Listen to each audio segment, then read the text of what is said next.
"You're not needed here, Claire. You'll just start something again." My mom said it like it was nothing, like I was a problem to be managed, not a person.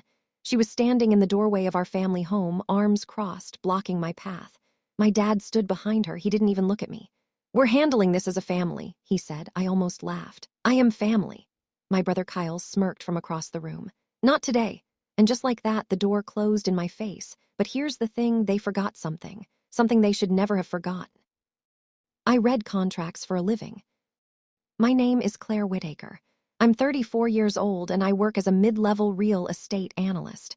I spend my days reviewing property documents, flagging legal inconsistencies, and making sure deals are structured correctly.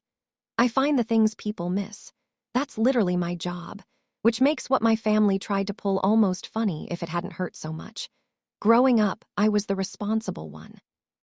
The one who remembered birthdays, who showed up when things fell apart, who held it together when everyone else couldn't. I wasn't loud. I wasn't dramatic. I was dependable. But dependable doesn't get you praised in my family. Dependable just means you get taken for granted. My brother Kyle was the one they always praised. Star athlete in high school, charming at every family dinner, the one my dad would brag about to his friends. I don't hate him for it. I spent a long time trying to, but I don't. What I do hate is how invisible it made me feel for most of my life. I spent years trying to earn what Kyle got for free, a look of pride from my parents, an acknowledgement that I mattered too. I never quite got there. So when they shut that door in my face and told me I was too emotional to be included in a meeting about our family's property, a property my grandfather built and left for all of us, I wasn't just hurt. I was done. I wasn't rich or glamorous. I hadn't made headlines or won any awards. But I had something they never counted on. I knew exactly what to look for in those documents.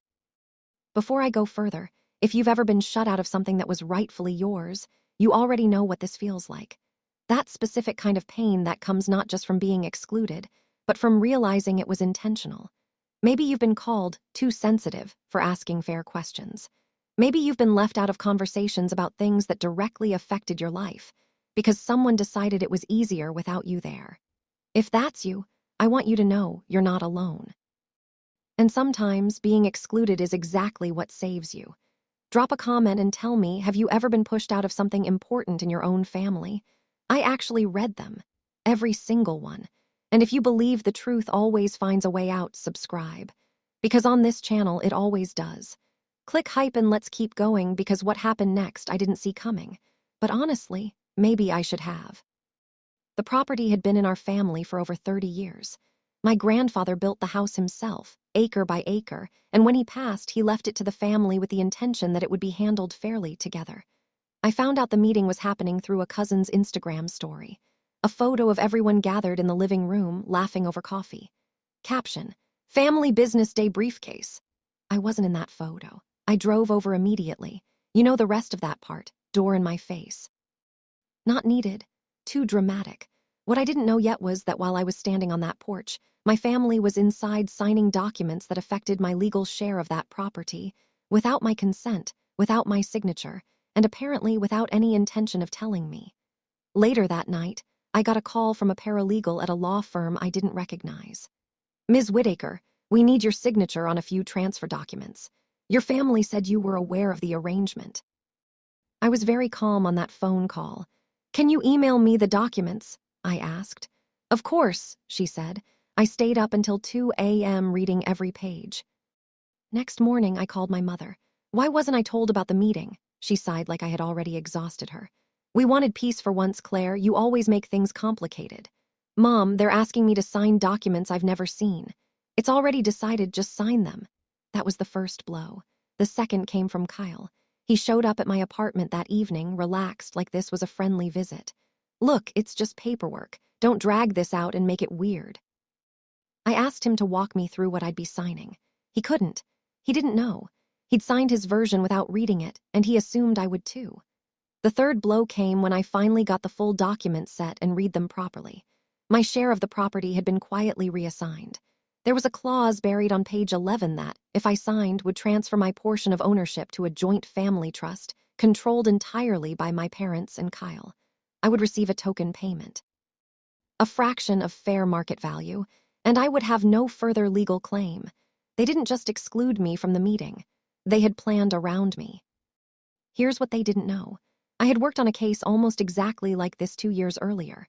A family estate, a buried clause, a beneficiary who almost signed away her rights without realizing it.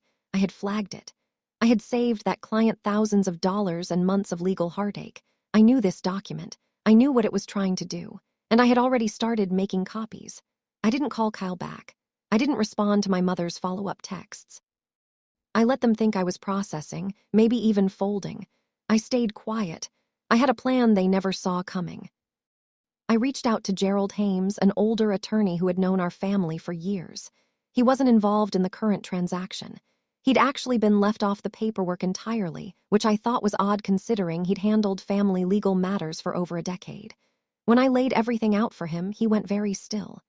"They proceeded without your explicit consent?" he asked. "They tried to," I said. He leaned back in his chair. "Claire, this document has 3 irregularities that make it legally vulnerable. At minimum, this needs to be renegotiated. At maximum," he paused, "they have a serious problem." Meanwhile, Kyle was already posting about the property on Facebook, talking about plans to renovate, maybe sell. My parents stopped reaching out. They assumed I'd come around. The signing deadline was in 4 days.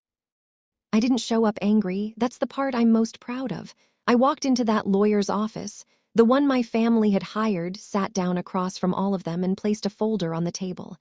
My mother opened her mouth. I spoke first. "I'm not signing." Kyle leaned forward. "Claire." "Don't do this." "Page 11, I said. "The ownership transfer clause. It requires explicit documented consent from all named beneficiaries. I never gave that, in writing or otherwise." Silence.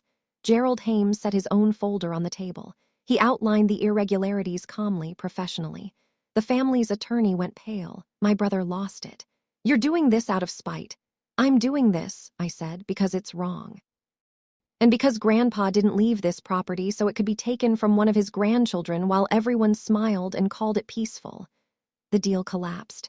The timeline reset. Everything had to be renegotiated fairly this time with all parties present. I wasn't dramatic. I wasn't loud. I was just right. I didn't celebrate. I cried in my car for about 20 minutes, if I'm honest. Not because I was sad, because I was finally seen. Not as the difficult one. Not as the problem. As someone who had every right to be in that room. My parents haven't fully apologized. I'm not holding my breath. But I stopped needing them to.